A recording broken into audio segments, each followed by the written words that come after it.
Hello everyone, welcome to O level GS Adda. ये है lecture 5 of O level IT course, module code M2R5, web designing and publishing. Last lecture में हमने HTML का introduction start किया था। आज हम HTML में आगे के टॉपिक्स को पढ़ेंगे। तो स्टार्ट करते हैं आज का लेक्चर। बात करते हैं HTML टैग्स के बारे में। HTML tags are like keywords which defines that how web browser will format and display the content. HTML tags keywords की तरह काम करते हैं जो कि वेब ब्राउज़र को ये डिफाइन करते हैं कि किस तरीके से कंटेंट फॉर्मेट होगा और डिस्प्ले होगा on the web. With the help of the tags, a web browser can distinguish between a HTML content and a simple content. Tags के इस्तेमाल से क्या होता है, वेब ब्राउज़र सिंपल कंटेंट और HTML कंटेंट के बीच में क्या अंतर है ये पता कर पाता है। अब बात करते हैं HTML टैग्स को पहचानते कैसे हैं। HTML tag contain three main parts. HTML tag में तीन मेन पार्ट होते हैं। पहला होता है ओपनिंग टैग, दूसरा होता है कंटेंट एंड तीसरा होता है closing tag. But some HTML tags are unclosed tags. तो HTML टैग तीन पार्ट से मिलके बनता है। ओपनिंग टैग, कंटेंट जो उसके अंदर लिखा हुआ कंटेंट है, and last is closing tag. लेकिन कुछ HTML टैग्स ऐसे होते हैं जिनका क्लोजिंग टैग नहीं होता, उन्हें हम बोलते हैं अनक्लोज्ड टैग। मतलब आप सिर्फ ओपनिंग करो उन टैग की और कंटेंट लिख दो, उसके बाद आपको उन टैग्स को क्लोज करने की रिक्वायरमेंट नहीं रहती है। When a web browser reads an HTML document, browser reads it from top to bottom and left to right. जब भी एक वेब ब्राउज़र किसी भी HTML डॉक्यूमेंट को रीड करता है, तो ब्राउज़र उसे रीड करता है ऊपर से नीचे की ओर और लेफ्ट से राइट की तरफ। HTML tags are used to create HTML documents and render their properties. HTML tags का इस्तेमाल करके हम HTML डॉक्यूमेंट्स को बनाते हैं और उनकी प्रॉपर्टीज को मॉडिफाई करते हैं, फॉर्मेट करते हैं। Each HTML tag have different properties. हर एक HTML टैग एक डिफरेंट प्रॉपर्टी के साथ होता है। हर एक HTML को यूज करने के लिए एक मोटिव होता है, उसका एक डिजायर्ड फीचर होता है।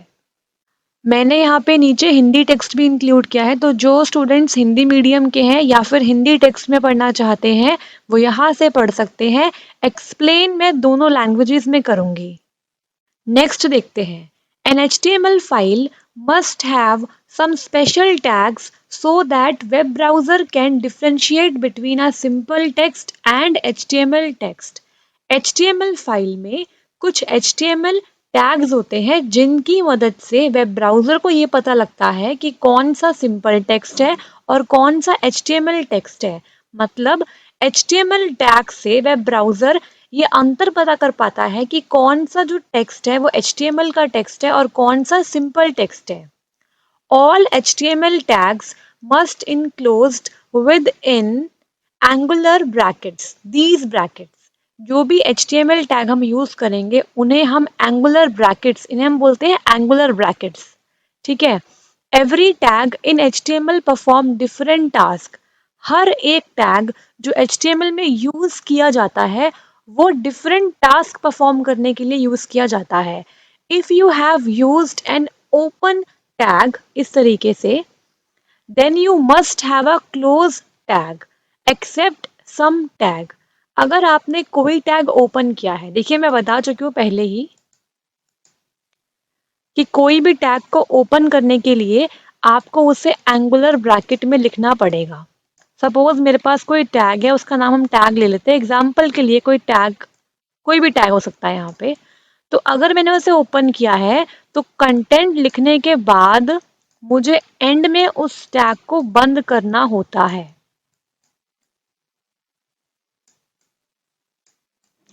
एक्सेप्ट सम टैग्स, मतलब कुछ टैग ऐसे होते हैं जिनको क्लोज करने की जरूरत नहीं होती, जिन्हें हम बोलते हैं अनक्लोज्ड टैग्स। तो आप ये बात ध्यान रखना, जब भी हम टैग को ओपन करेंगे तो उन्हें हम लिखेंगे एंगुलर ब्रैकेट्स के अंदर, और क्लोज करते टाइम हम एंगुलर ब्रैकेट में लिखेंगे, लेकिन इस्तेमाल करेंगे फॉरवर्ड स्लैश का। फॉरवर्ड स्लैश के साथ हम उसे क्लोज करेंगे। और कुछ ऐसे टैग्स भी होते हैं जिनके लिए हमें क्लोजिंग टैग की रिक्वायरमेंट नहीं होती है, तो ये ध्यान रखना। आगे हम जितने भी प्रोग्राम्स देखेंगे एग्जाम्पल्स में, उन सब में बार बार आपको टैग्स दिखाई देंगे, तो आपको ये चीज़ पता होनी चाहिए कि कैसे टैग्स को लिखते हैं और कैसे उन्हें क्लोज करते हैं। आगे बढ़ते हैं, नेक्स्ट बात करते हैं HTML एलिमेंट्स के बारे में। An HTML element is defined by a start tag, some content and end tag. एक HTML एलिमेंट बनता है स्टार्ट टैग से, कंटेंट से और एंड टैग से। अभी हम पहले पढ़ के आए हैं कि क्या होता है HTML टैग। तो उसके तीन मेन पार्ट्स होते हैं, opening tag, content and closing tag. लेकिन उसे कंबाइंडली हम बोलते हैं HTML एलिमेंट्स। मतलब हमने पहले टैग को स्टार्ट करा, उसके बाद कंटेंट लिखा, एंड में टैग को बंद किया, तो उस पूरे को हम बोलते हैं HTML एलिमेंट। तो यहाँ पे यही लिखा हुआ है, an HTML element is defined by a start tag, some content and end tag. तो देखो यहाँ पे टैग नेम लिखा है, इसे ओपनिंग कहते हैं, ओपनिंग टैग। इसके बाद कंटेंट लिखा, फिर क्लोज कर दिया, तो ये पूरा कहलाता है क्या, HTML element. The HTML element is everything from the start tag to end tag. Start tag से लेकर एंड टैग तक जो भी उसके अंदर लिखा हुआ है वो कहलाएगा HTML एलिमेंट। फॉर एग्जाम्पल यहाँ पे देखते हैं, H1 लिखा हमने, माई फर्स्ट हेडिंग, फिर हमने H1 को बंद कर दिया। नेक्स्ट इज P लिखा हमने, और माई फर्स्ट पैराग्राफ, और P टैग को बंद कर दिया। तो अब देखते हैं कि क्या हुआ। जो स्टार्ट टैग था वो था H1 इस वाली लाइन में, ठीक है, फर्स्ट वाली में H1 था हमारा स्टार्ट टैग। एलिमेंट कंटेंट क्या था हमारा, माई फर्स्ट हेडिंग। उसके बाद एंड टैग क्या था, फॉरवर्ड बैक स्लैश के साथ H1 को हमने क्लोज कर दिया। सेम तरीके से सेकंड एग्जांपल में देखते हैं, यहाँ पे स्टार्ट टैग क्या था, P था। उसके बाद एलिमेंट कंटेंट क्या था, माई फर्स्ट पैराग्राफ। उसके बाद एंड टैग क्या था, फॉरवर्ड स्लैश के साथ P।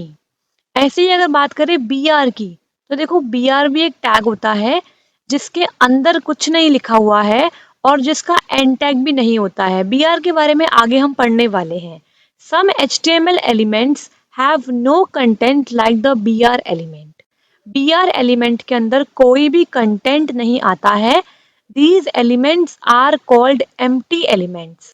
ये मोस्ट इंपॉर्टेंट है, इसे आगे भी हम पढ़ेंगे दोबारा से, कि BR टैग कहलाता है एम्प्टी एलिमेंट, क्योंकि इसके अंदर कोई भी कंटेंट नहीं होता है। और एक चीज और, empty elements do not have an and tag. जो भी एलिमेंट एम्प्टी होते हैं उनके पास कोई एंड टैग भी नहीं होता, मतलब उनके पास कोई भी क्लोजिंग टैग नहीं होता है। नेक्स्ट बात करते हैं नेस्टेड HTML एलिमेंट्स के बारे में। HTML elements can be nested. This means that elements can contain other elements। अब नेस्टिंग का मतलब क्या होता है, एक के अंदर एक, मतलब एक एलिमेंट के अंदर फर्दर दूसरा एलिमेंट कहलाता है nesting of HTML elements. All HTML documents consist of nested HTML elements। जितने भी HTML डॉक्यूमेंट्स क्रिएट किए जाते हैं वो बनते हैं नेस्टेड HTML एलिमेंट्स की मदद से।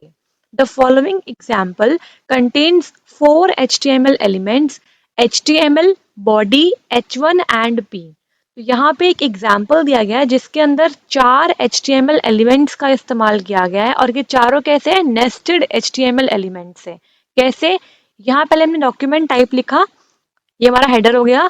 इसके बाद हमने HTML टैग का इस्तेमाल किया, उसी के अंदर हमने HTML के अंदर ही बॉडी का इस्तेमाल किया, फिर H1 का, फिर P का, और उसके बाद इन्हें अंत में क्लोज कर दिया। तो मतलब क्या है, HTML एलिमेंट के अंदर ही बॉडी एलिमेंट आ गया, उसी के अंदर H1 है और उसी के अंदर P है। तो एलिमेंट के अंदर एलिमेंट जब होता है तो वो कहलाता है नेस्टिंग ऑफ HTML एलिमेंट्स। तो जब हम इसे रन करेंगे तो स्क्रीन पे क्या आ जाएगा, H1 है तो हेडिंग हो जाएगी माई फर्स्ट हेडिंग, और पैराग्राफ था तो प्रिंट हो जाएगा माई फर्स्ट पैराग्राफ। H1 के बारे में आगे हम पढ़ने वाले हैं और पैराग्राफ के बारे में आगे हम पढ़ेंगे। आगे बढ़ते हैं, बात करते हैं एम्प्टी HTML एलिमेंट्स के बारे में। HTML elements with no content are called empty elements. ऐसे HTML elements जिनमें कोई कंटेंट नहीं रहता है वो कहलाते हैं empty element, मतलब खाली element. The BR tag, most popular example of empty element, defines a line break। और भी empty element होते हैं लेकिन हमारे लिए यही important है। तो बेसिकली जो बी आर टैग होता है वो कहलाता है लाइन ब्रेक, मतलब जहां भी बी आर टैग का इस्तेमाल किया जाएगा इसका मतलब वहां पे लाइन ब्रेक हो जाएगी। And is an empty element without a closing tag. और मैं पहले बता चुकी हूँ कि एम्प्टी एलिमेंट के पास क्लोजिंग टैग भी नहीं रहता है। तो बात करते हैं एग्जाम्पल की। यहाँ पे देखो, यहाँ पे एग्जाम्पल है, ब्रैकेट में लिखा हुआ है, देखो, p this is a BR paragraph with a line break. तो जहां पे मैंने BR टैग का इस्तेमाल किया वहां पे लग गया लाइन ब्रेक, मतलब वहां पे मेरी लाइन क्या हो गई, ब्रेक हो गई और हम न्यू लाइन में आ गए। तो इसीलिए जो आउटपुट आया स्क्रीन पे वो क्या आया, दिस इज ए। ये तो मेरा पैराग्राफ चल रहा था, इसके बाद बी आर लगने की वजह से जो भी कंटेंट आगे लिखा हुआ था वो नेक्स्ट लाइन में शिफ्ट हो गया। तो paragraph with a line break. तो इस तरीके से हम इस्तेमाल करते हैं बी आर टैग का, जिसे हम बोलते हैं एम्प्टी HTML एलिमेंट। नेक्स्ट बात करते हैं HTML एट्रीब्यूट्स के बारे में। लास्ट लेक्चर में हमने इसके बारे में पढ़ा था, आज हम डिटेल में पढ़ेंगे HTML एट्रीब्यूट्स के बारे में। HTML attributes are special words which provide additional information about the elements, or attributes are the modifier of the HTML element. HTML attributes होते हैं special words जो कि HTML element के लिए additional information provide करते हैं, या फिर हम HTML attributes को HTML element के modifier भी कह सकते हैं। कैसे कहते हैं ये हम देखेंगे एग्जाम्पल की हेल्प से। Each element or tag can have attributes which defines the behavior of that element. हर एक एलिमेंट और टैग के पास एट्रीब्यूट्स हो सकते हैं जो कि उसके बिहेवियर को डिफाइन करते हैं। Attributes should always be applied with the start tag. ये एक इम्पॉर्टेंट स्टेटमेंट है कि एट्रीब्यूट्स को अप्लाई करने के लिए हमें स्टार्ट टैग के साथ उसे लिखना रहता है। The attribute should always be applied with its name and value pair. ये हम देख चुके हैं पहले भी कि एट्रीब्यूट को हम अप्लाई करते हैं नेम और वैल्यू पेयर के साथ। The attributes name and values are case sensitive. Case sensitive का मतलब ये होता है कि अपर केस और लोअर केस में डिफरेंस होगा, दोनों अलग अलग माने जाते हैं। And it is recommended by W3C that it should be written in lower case only. W3C एक ऑर्गेनाइजेशन है जिसने ये रिकमेंड किया है कि हमें हमेशा नेम और वैल्यूज को लोअर केस मतलब छोटी ABCD में लिखना चाहिए। You can add multiple attributes in one HTML element. एक HTML एलिमेंट के अंदर हम मल्टीपल मतलब एक से ज्यादा एट्रीब्यूट्स को भी ऐड कर सकते हैं, but need to give space between two attributes. लेकिन हमें दो एट्रीब्यूट्स के बीच में कुछ स्पेस देना होगा जिससे कि वो दो एट्रीब्यूट्स अलग अलग माने जाएं। बात करते हैं एग्जाम्पल की। अब यहाँ पे देखते हैं क्या है। हमने एलिमेंट को स्टार्ट किया और स्टार्ट टैग के साथ ही हमने एट्रीब्यूट को अप्लाई कर दिया। एट्रीब्यूट का नाम और उसकी वैल्यू हम देख चुके हैं कि एट्रीब्यूट को अप्लाई करने के लिए हमें नेम और वैल्यू पेयर की रिक्वायरमेंट रहती है। उसके बाद हमने स्टार्ट टैग को बंद किया, कंटेंट लिखा और एंड में हमने एलिमेंट को क्लोज कर दिया। एग्जाम्पल देखते हैं, यहाँ पे डॉक टाइप HTML, फिर HTML हेड को क्लोज करा, बॉडी को स्टार्ट किया। यहाँ पे पहले हमने H1 टैग को यूज किया। दिस इज स्टाइल एट्रीब्यूट, इसे क्लोज किया। पी टैग को हमने स्टार्ट किया और यहाँ पे हमने लिखा है स्टाइल। पी स्टाइल मतलब पी के लिए स्टाइल एक क्या है, एट्रीब्यूट है। Is equal to height 50 pixel colour blue. यहाँ पे दो क्या है, वैल्यूज डाल दी। उसके बाद इसे क्लोज किया। It will add style property in the element. इससे क्या हो जाएगा, पैराग्राफ में स्टाइल प्रॉपर्टी ऐड हो जाएगी और एंड में पैराग्राफ को क्लोज कर दिया। फिर हमने एक और बार पैराग्राफ लिखा और स्टाइल में कलर को रेड कर दिया। It will change the colour of the content. उसके बाद पी टैग को क्लोज कर दिया, एंड में बॉडी को क्लोज कर दिया और सबसे एंड में HTML को भी क्लोज कर दिया। अब देखते हैं क्या आता है स्क्रीन पे। तो स्क्रीन पे पहले आएगा दिस इज स्टाइल एट्रीब्यूट, जो कि हमारा H1 के अंदर लिखा हुआ कंटेंट है। ये क्या है, हेडिंग हो गई है। इसके बाद it will add style property in the element. तो ये पैराग्राफ है, ये वाला पहला वाला, ये वाला। तो इसमें क्या हुआ कि हमने हाइट सेट करी थी और कलर को ब्लू किया था। तो कंटेंट का कलर क्या आ रहा है, ब्लू आ रहा है और हाइट भी इसकी अपने आप 50 पिक्सल आ गई होगी। इसके बाद हमने नीचे दोबारा से हमने क्या किया, पी में स्टाइल को रेड कर दिया। मतलब स्टाइल का जो कलर है वो रेड हो जाएगा और कंटेंट ये वाला प्रिंट होगा।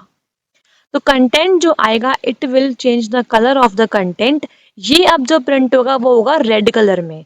तो ऊपर ब्लू था और यहाँ पे रेड था। तो इस तरीके से हम HTML एलिमेंट्स के एट्रीब्यूट्स का यूज करते हैं। और एट्रीब्यूट्स का क्या करते हैं, बेसिकली HTML एलिमेंट्स को मॉडिफाई करते हैं। इसीलिए हम एट्रीब्यूट्स को बोलते हैं मॉडिफायर ऑफ HTML एलिमेंट्स। जैसे कि हम कलर मॉडिफाई कर सकते हैं, हाइट विड्थ मॉडिफाई कर सकते हैं। Next is HTML formatting. किस तरीके से हम HTML में फॉर्मेटिंग कर सकते हैं टेक्स्ट की, ये देखते हैं। HTML formatting is a process of formatting text for better look and feel. HTML formatting का मतलब क्या होता है, किस तरीके से हम टेक्स्ट को फॉर्मेट कर सकते हैं ताकि वो अच्छा दिखे on web. HTML provides us ability to format text without using CSS. CSS हमारा एक टॉपिक है, एक चैप्टर है जो आगे हम पढ़ने वाले हैं। HTML क्या करता है, हमें एबिलिटी प्रोवाइड करता है कि बिना CSS का इस्तेमाल करते हुए हम टेक्स्ट को फॉर्मेट कर सकते हैं। There are many formatting tags in the HTML. These tags are used to make text bold, italicised और अंडरलाइंड। HTML में बहुत से फॉर्मेटिंग टैग्स होते हैं, जैसे कि हम टेक्स्ट को बोल्ड करने के लिए भी टैग का यूज करते हैं, इटैलिक करने के लिए और अंडरलाइन करने के लिए। इन HTML the formatting tags are divided into two categories. HTML में हमने फॉर्मेटिंग टैग्स को दो कैटेगरी में डिवाइड किया हुआ है। पहला क्या होता है, physical tag. First is physical tag. These tags are used to provide the visual appearance to the text. मतलब टेक्स्ट को हमें कैसे विजुलाइज करना है ऑन द वेब, उसके लिए हम इस्तेमाल करते हैं फिजिकल टैग का। हमारा टेक्स्ट कैसे अपीयर होगा, कौन सा कलर होगा, क्या हाइट होगी। लॉजिकल टैग क्या होता है, these tags are used to add some logical or semantic value to the text. अगर हमें अपने टेक्स्ट को कुछ लॉजिकल या सिमेंटिक वैल्यू प्रोवाइड करनी है तो उसके लिए हम इस्तेमाल करते हैं लॉजिकल टैग का। Logical tag exam point of view से इम्पॉर्टेंट नहीं है, हमें सिर्फ फिजिकल टैग पढ़ना है और हमें ये सीखना है कि कैसे हम HTML में टेक्स्ट की फॉर्मेटिंग करते हैं। फर्स्ट बात करते हैं बोल्ड टेक्स्ट के बारे में। Anything that appears within b element is displayed in bold as shown below. जो भी टेक्स्ट हम बी एलिमेंट के अंदर लिखेंगे वो क्या होगा, बोल्ड डिस्प्ले होगा ऑन वेब। तो एग्जाम्पल देखते हैं, यहाँ पे हमने क्या किया, HTML लिखा, हेड लिखा, टाइटल में लिखा है बोल्ड टेक्स्ट एग्जाम्पल। हेड को क्लोज करा टाइटल के क्लोज करने के बाद। उसके बाद बॉडी में क्या किया ये देखते हैं। यहाँ मैंने पी टैग लिखा, the following words uses a b tag लिखा, बोल्ड, इसे क्लोज किया, टाइप फेज और फिर पी टैग को भी क्लोज कर दिया, बॉडी को बंद किया, HTML को बंद किया। तो देखते हैं इसका रिजल्ट क्या आता है। रिजल्ट आया स्क्रीन पे, the following word uses a bold typeface. आप देख पा रहे होंगे यहाँ पे जो बोल्ड हमने लिखा था टेक्स्ट, ये बोल्ड हो गया है क्योंकि हमने इस बोल्ड को लिखा था बी एलिमेंट के अंदर, तो इसीलिए ये क्या हो गया, बोल्ड हो गया। तो इस तरीके से हम टेक्स्ट को बोल्ड कर सकते हैं। जो भी टेक्स्ट हम यहाँ पे लिखेंगे इनके बीच में, वो अपने आप स्क्रीन पे बोल्ड दिखाई देगा। Next is italic text. इस तरीके से हम टेक्स्ट को इटैलिक डिस्प्ले करवा सकते हैं। Anything that appears within i element is displayed in italicized as shown below. जो भी टेक्स्ट हम आई टैग के अंदर लिखेंगे वो कहलाएगा इटैलिक टेक्स्ट। तो हम देखते हैं एग्जाम्पल, यहाँ पे देखते हैं सेम एग्जाम्पल है बिल्कुल, मतलब यहाँ पे सिर्फ इटैलिक को चेंज किया गया है। और पी में क्या किया गया है, पी टैग के अंदर हमने लिखा है the following word uses an i tag लिखा है, इटैलिसाइज्ड लिखा है, आई टैग को बंद किया है, टाइप फेज लिख दिया, एंड में पी टैग को भी क्लोज कर दिया, बॉडी को क्लोज किया, HTML को क्लोज कर दिया। अब देखते हैं क्या आउटपुट आता है स्क्रीन पे। The following word uses an italicized typeface. तो देखिए ये जो इटैलिसाइज्ड लिखा है ये इटैलिक में लिखा हुआ आ रहा है क्योंकि हमने इसको यूज किया है आई टैग के बीच में। तो इस तरीके से हम इटैलिक कर सकते हैं टेक्स्ट को।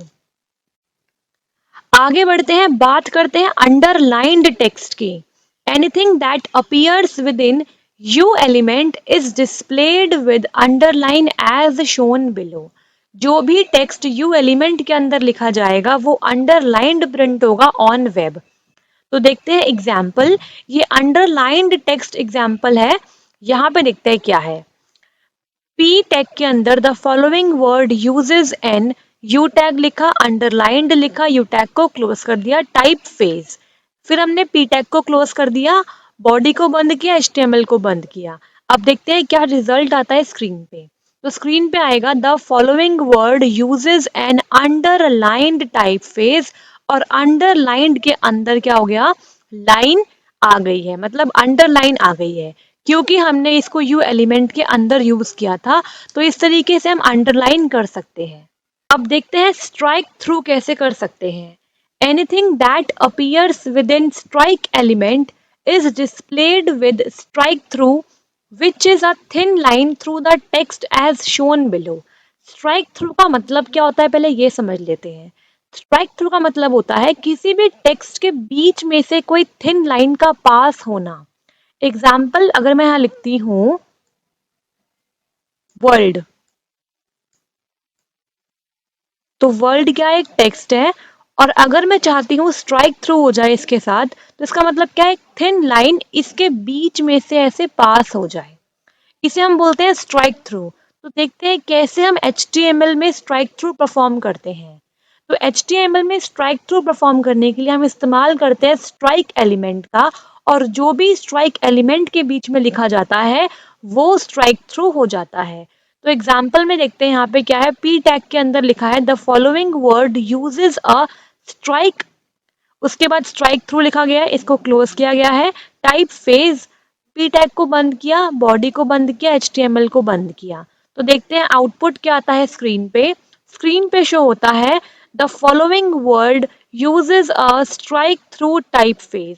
तो जो स्ट्राइक थ्रू लिखा था स्ट्राइक एलिमेंट के अंदर, उसके अंदर क्या हुआ, एक लाइन आ गई, उसके बीच में क्या आ गई, एक लाइन आ गई, जिसे हम बोलते हैं स्ट्राइक थ्रू। तो इस तरीके से स्ट्राइक एलिमेंट का यूज करके हम स्ट्राइक थ्रू को परफॉर्म कर सकते हैं। आगे बढ़ते हैं, बात करते हैं HTML हेडिंग के बारे में। हम बार बार एग्जाम्पल में H1, H2 के बारे में बात कर रहे हैं, तो पहले समझते हैं क्या होता है HTML हेडिंग टैग। अ HTML हेडिंग और HTML H टैग, इसे H टैग भी बोलते हैं, can be defined as a title or a subtitle which you want to display on the web page. HTML heading या फिर H टैग का इस्तेमाल हम करते हैं जब हमें वेब पेज पर टाइटल या फिर सब टाइटल को डिस्प्ले कराना होता है। When you place the text within the heading tags, जब हम हेडिंग टैग्स के अंदर टेक्स्ट को प्लेस करते हैं, ये होता है हमारा हेडिंग टैग। इसके बीच में जब हम टेक्स्ट को प्लेस करते हैं तो क्या होता है, वो ब्राउज़र पे बोल्ड फॉर्मेट में प्रिंट होता है और जो उसका साइज़ होता है वो डिपेंड करता है हमने कौन से नंबर ऑफ हेडिंग को यूज़ किया है। ठीक है, there are 6 different HTML heading. HTML में 6 टाइप की अलग अलग हेडिंग होती है, H1 से लेकर H6। ये इम्पॉर्टेंट है, ये एग्जाम में MCQ की फॉर्म में भी आ सकता है। From highest level H1 main heading to least level H6 least important heading. ये भी इम्पॉर्टेंट है। कई बार क्या होता है, हम लोग सोचते हैं कि 6 बड़ा नंबर होता है तो H6 वाला जो हेडिंग होगा वो बड़ी हेडिंग होगी, लेकिन ये रॉन्ग है। जो H1 वाली हेडिंग होती है वो होती है हाईएस्ट लेवल ऑफ हेडिंग, मतलब इससे बड़ी कोई हेडिंग हो ही नहीं सकती वेब पेज के ऊपर, इसे हम बोलते हैं मेन हेडिंग। और जो सबसे छोटी हेडिंग हो सकती है वो होती है H6 हेडिंग, जिसे हम बोलते हैं लीस्ट लेवल हेडिंग। इसके बाद H1 is the largest heading tag and H6 is the smallest one, ये हम देख चुके हैं। सो H1 is used for most popular heading and H6 is used for least important heading. हमारे वेब पेज पे कुछ हेडिंग होती है जो मोस्ट इंपॉर्टेंट होती है और कुछ हेडिंग होती है लीस्ट इंपॉर्टेंट। तो हम मोस्ट इंपॉर्टेंट के साथ H1 का यूज करते हैं और लीस्ट इंपॉर्टेंट के साथ H6 का यूज करते हैं। हेडिंग एलिमेंट्स H1 से लेके H6 should be used for heading only. ये भी इम्पॉर्टेंट पॉइंट है कि जो हेडिंग एलिमेंट्स है, मतलब H1 से लेके H6 जो हेडिंग एलिमेंट्स है, ये सिर्फ और सिर्फ हेडिंग के लिए ही यूज किए जा सकते हैं। They should not be used just to make text bold और बिग। मैंने बताया है कि हेडिंग टैग के अंदर जो भी टेक्स्ट हम लिखते हैं वो बोल्ड और उसका साइज बढ़ जाता है according to the number of heading. तो इसका मतलब ये नहीं है कि हम किसी भी टेक्स्ट के लिए इसका इस्तेमाल कर सकते हैं, नो। हेडिंग हेडिंग लगाने के लिए ही आप हेडिंग टैग का इस्तेमाल करेंगे और किसी भी तरीके से हम टेक्स्ट को बोल्ड या बिग बनाने के लिए हेडिंग टैग का इस्तेमाल नहीं कर सकते हैं। नीचे यहाँ पे हिंदी में भी लिखा गया है, जो हिंदी मीडियम के स्टूडेंट्स हैं वो यहाँ से भी इसे पढ़ सकते हैं। एग्जाम्पल की बात करते हैं, यहाँ पे देखो H1 में लिखा गया है हेडिंग नंबर 1, H2 में लिखा है हेडिंग नंबर 2, H3 में हेडिंग नंबर 3, H4 में हेडिंग नंबर 4, H5 में हेडिंग नंबर 5 और H6 में हेडिंग नंबर 6। तो देखते हैं स्क्रीन पे कैसे प्रिंट होता है ये। तो वेब पेज पे ये ऐसे आएगा, देखो सबसे बड़ी जो मेन हेडिंग होती है वो होती है H1 के अंदर, तो सबसे बड़ा साइज किसका है, H1 का है। फिर H2 का है, फिर H3 का है, फिर H4 का, फिर H5 का, फिर H6 का। तो ये इम्पॉर्टेंट है, एग्जाम में MCQ में आ सकता है कि मेन हेडिंग कौन सी होती है। तो आप बताएंगे मेन हेडिंग होती है H1 हेडिंग। मेन हेडिंग अगर आती है तो वो कौन सी होती है आपकी, H1 हेडिंग होती है। और अगर आपसे पूछते हैं कि लीस्ट हेडिंग कौन सी होती है, मतलब सबसे छोटी हेडिंग कौन सी होती है, तो वो होती है H6 हेडिंग। तो इस तरीके से हम HTML हेडिंग्स का इस्तेमाल करते हैं। नेक्स्ट बात करते हैं HTML प्री टैग के बारे में। Pre tag defines pre formatted text. तो प्री टैग की फुल फॉर्म क्या होती है, प्री फॉर्मेटेड टेक्स्ट। तो बात करते हैं क्या होता है pre tag. Text in the pre element is displayed in a fixed with font and the text preserves both spaces and line breaks. The text will be displayed exactly as written in the HTML source code. Pre tag का simple मतलब ये होता है, जिस तरीके से आपने text editor के अंदर मतलब HTML सोर्स कोड के अंदर टेक्स्ट को लिखा है वो एग्जैक्टली उसी सेम तरीके से वेब पेज पर डिस्प्ले हो जाएगा। फॉर एग्जाम्पल यहाँ पे देखते हैं, हमने प्री टैग के अंदर लिखा हुआ है text in a pre element, यहाँ पे लाइन ब्रेक हो गया, is displayed in a fixed width, फिर line break, font comma space and it preserves line break, both spaces and line breaks। तो जिस तरीके से मैंने टेक्स्ट को लिखा है HTML सोर्स कोड में, उसी सेम तरीके से वो डिस्प्ले होगा मेरे वेब पेज पे। तो देखते हैं यहाँ पे क्या आता है, text in a pre element line break आ गया, is displayed in a fixed width line break, font comma space and it preserves line break, both space आ गया, स्पेसेस एंड लाइन ब्रेक्स। अगर मैं प्री टैग का इस्तेमाल नहीं करती तो ये सब कुछ एक सिंगल लाइन में आता, मतलब text in a pre tag is displayed यहीं से ही कंटिन्यू हो जाता। और जो ये स्पेसेस हैं, ये वाला स्पेस, ये सब बिल्कुल भी नहीं आते हैं। लेकिन जब हम इस्तेमाल करते हैं प्री टैग का तो वो इन सब चीज़ों को प्रिजर्व करके रखता है। तो तो प्री टैग का इस्तेमाल हम करते हैं प्री फॉर्मेटेड टेक्स्ट के लिए। जिस तरीके से आपने सोर्स कोड लिखा है उस तरीके से अगर आपको डिस्प्ले करवाना है तो आप यूज़ करिए प्री टैग का। आगे बात करते हैं HTML div tag के बारे में। The HTML div tag is used to group the large section of the HTML elements together. div tag का हम इस्तेमाल कर सकते हैं बहुत सारे HTML elements को ग्रुप करने के लिए। We know that every tag has a specific purpose. Example, p tag is used to specify paragraph. H1 से लेके H6 tag is used to specify heading. But the div tag is just like a container unit which is used to encapsulate other page elements and divides the HTML documents into sections. अब यहाँ पे समझते हैं क्या होता है div tag.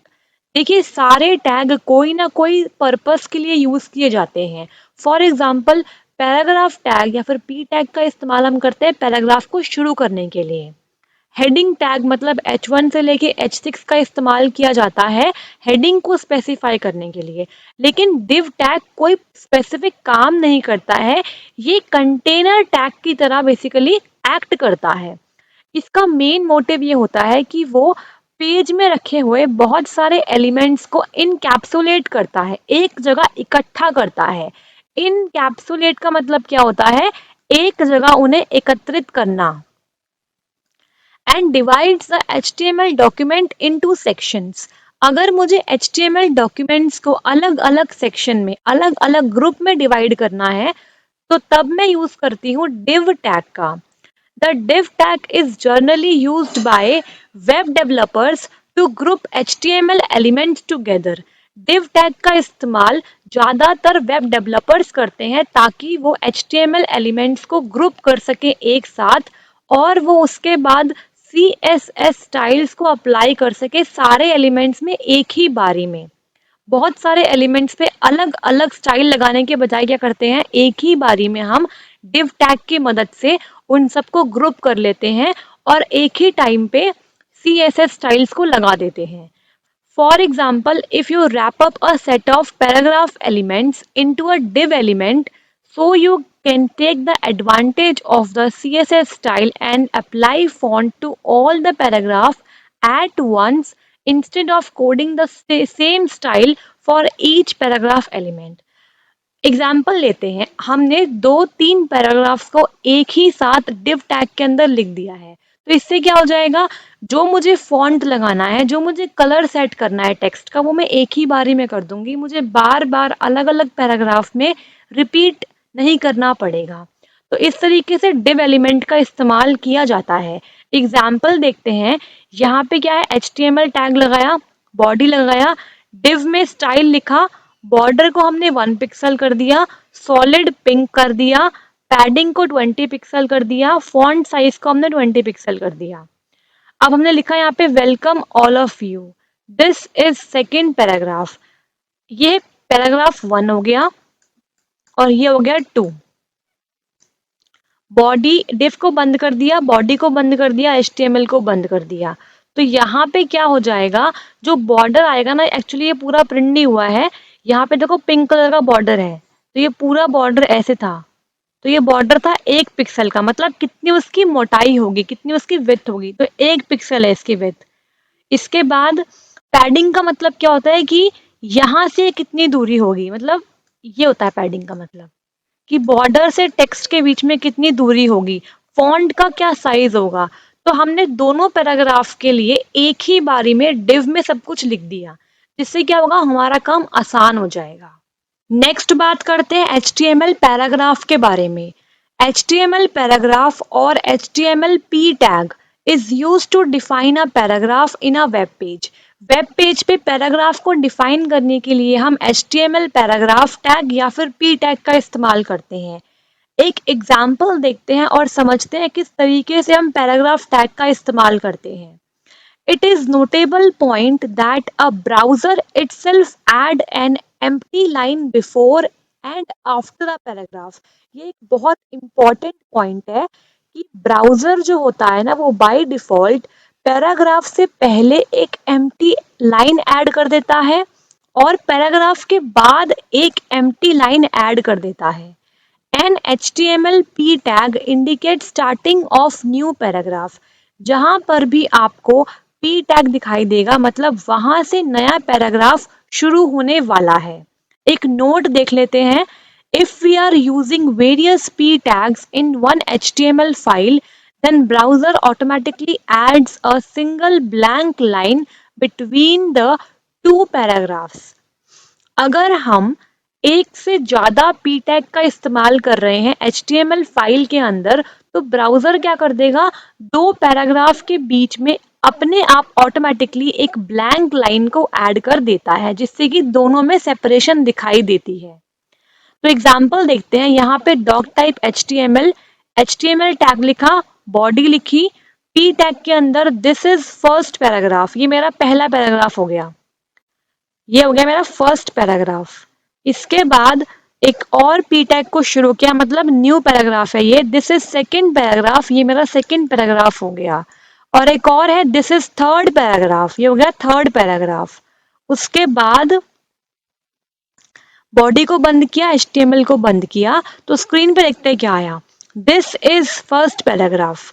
और इन दोनों के बीच में क्या आ गई, एक एम्प्टी लाइन आ गई, ब्लैंक लाइन आ गई, दिस इज सेकेंड पैराग्राफ। इसके बाद फिर से एक एम्प्टी लाइन आ गई, दिस इज थर्ड पैराग्राफ। तो इस तरीके से HTML पैराग्राफ का इस्तेमाल करते हैं HTML डॉक्यूमेंट्स के अंदर।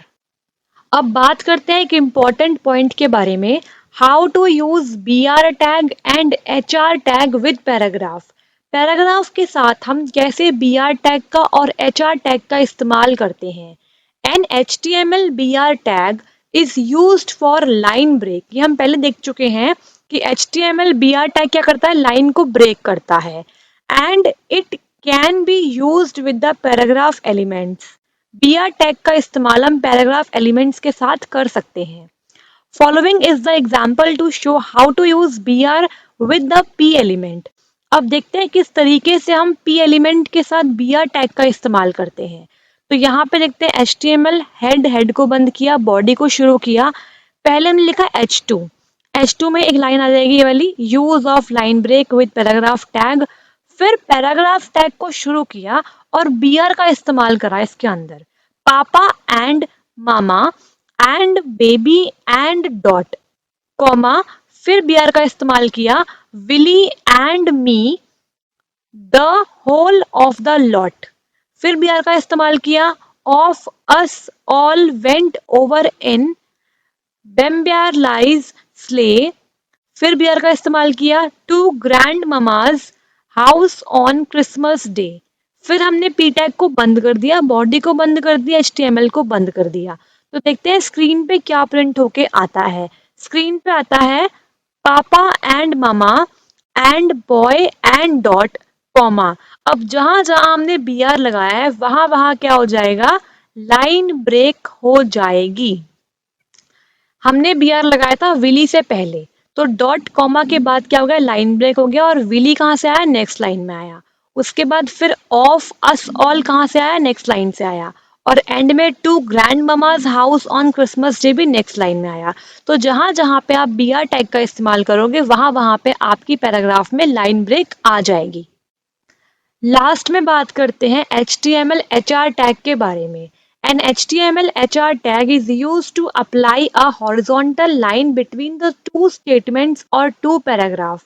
दो पैराग्राफ या पैराग्राफ की दो स्टेटमेंट के बीच में अगर मुझे एक हॉरिजॉन्टल लाइन चाहिए तो मैं इस्तेमाल करूंगी HTML HR टैग का। Following is the example which is showing use of HR tag with the paragraph। तो एग्जाम्पल देखते हैं। यहाँ पे HTML को स्टार्ट किया, हेड को स्टार्ट किया, हेड को क्लोज किया, बॉडी को स्टार्ट किया। H2 में लिखा है example to show a horizontal line with paragraphs. P tag में लिखा है an HTML HR tag draw a horizontal line and separate two paragraphs with that line. HR लिखा it will start a new paragraph. P tag को बंद कर दिया, body को बंद कर दिया, HTML को भी बंद कर दिया। देखते हैं आउटपुट में क्या आता है। आउटपुट में आता है an HTML HR tag draw a horizontal line and separate two paragraphs with that line. यहाँ पे हम चाहे तो कोई और टेक्स्ट भी लिख सकते हैं, कोई कंपलसरी नहीं है यही लिखना है। जहाँ पे मैंने HR लिखा वहाँ पे क्या आ गया, एक हॉरिजॉन्टल लाइन आ गई। जो हमने बताया था कि HR का मेन काम ही होता है हॉरिजॉन्टल लाइन को प्रिंट कर देना। तो जहाँ पे HR लिखा वहाँ पे तो आ गई लाइन, और इसके बाद जो बचा हुआ कंटेंट था वो शिफ्ट हो गया नेक्स्ट लाइन में। तो it will start a new paragraph, नए लाइन से, नए पैराग्राफ से शुरू हो जाता है। तो इस तरीके से हम BR और HR टैग का इस्तेमाल कर सकते हैं पैराग्राफ के अंदर। तो आज के लेक्चर को यहीं तक रखते हैं। आज हमने HTML टैग समझा, एलिमेंट समझे, एट्रीब्यूट समझे और बहुत सारे डिफरेंट टैग्स को समझा। आगे आने वाले क्लासेस में हम HTML के बारे में डीप एनालिसिस करेंगे। जो भी टॉपिक सिलेबस में गिवन है वो सारे के सारे कंप्लीट होंगे through examples. So thank you so much. अगर ये वीडियो अच्छी लगी तो लाइक कीजिएगा, सब्सक्राइब कीजिएगा चैनल को। Thank you so much. Video lectures और PDF के लिए आप डिस्क्रिप्शन में दिए गए लिंक पे क्लिक करके फॉर्म को फिल कर सकते हैं और उसके बाद आपको आपकी डिज़ायर्ड PDF और लेक्चर्स प्रोवाइड करवा दी जाएंगी। आप हमसे जुड़ने के लिए टेलीग्राम और फेसबुक पर भी आ सकते हैं। टेलीग्राम ग्रुप का लिंक यहाँ पे गिवन है और साथ ही में वीडियो के डिस्क्रिप्शन में भी दिया हुआ है। फेसबुक ग्रुप का लिंक भी यहाँ पे गिवन है और डिस्क्रिप्शन में भी गिवन है। ईमेल आईडी है olevaladda@gmail.com और फ़ोन नंबर्स भी स्क्रीन पे शो हो रहे हैं। Please call in between 10 AM to 8 PM। सो आज के लेक्चर में बस इतना ही। अगर आपको ये लेक्चर्स पसंद आ रहे हैं तो प्लीज़ अपना रिस्पॉन्स दीजिए, लाइक करें वीडियोस को, सब्सक्राइब करें हमारे चैनल को और बने रहिए ओ लेवल GS अड्डा के साथ और अपनी तैयारी को एक लेवल अप लेके चलते हैं हम।